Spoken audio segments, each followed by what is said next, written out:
What exactly does someone do when their spouse controls all of their finances, but they want to get divorced? Too many people stay in unhealthy marriages simply because they think they can't afford to leave. When one spouse controls all of the money, that creates a real power imbalance. And the fear that comes along with that keeps people feeling trapped. That's the exact question we received this week. Dear attorneys, what if my husband controls all the money and I want a divorce?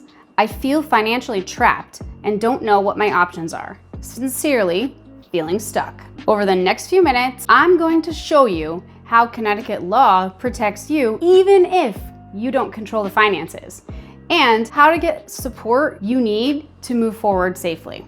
Hi, my name is Kristen Wolf with Wolf & Shore Law Group. We are a family law firm here in Connecticut. Every day, we help people just like you get through a divorce, even if you're not the one controlling the finances. So, what does somebody do if they're stuck in a financially imbalanced marriage?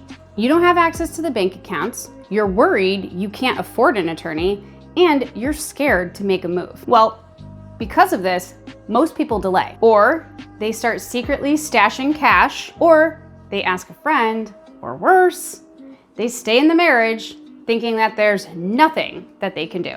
But here's the reality. Connecticut is an equitable distribution state. If the money was earned or the asset was purchased during the marriage, it's likely going to be considered marital property, regardless of whose name is actually on that asset.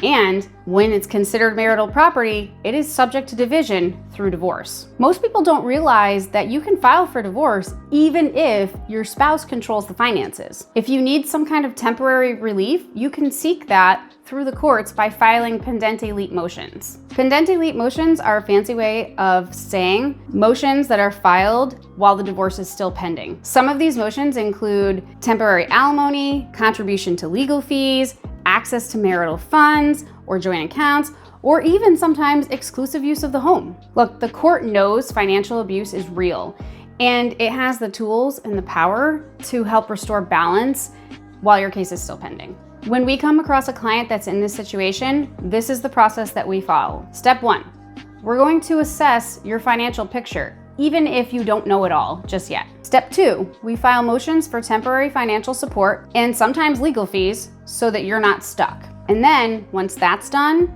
we start protecting your rights to marital property from day one. Look, you shouldn't have to choose between your emotional well-being and your financial survival. If this sounds like a situation that you're going through, give us a call.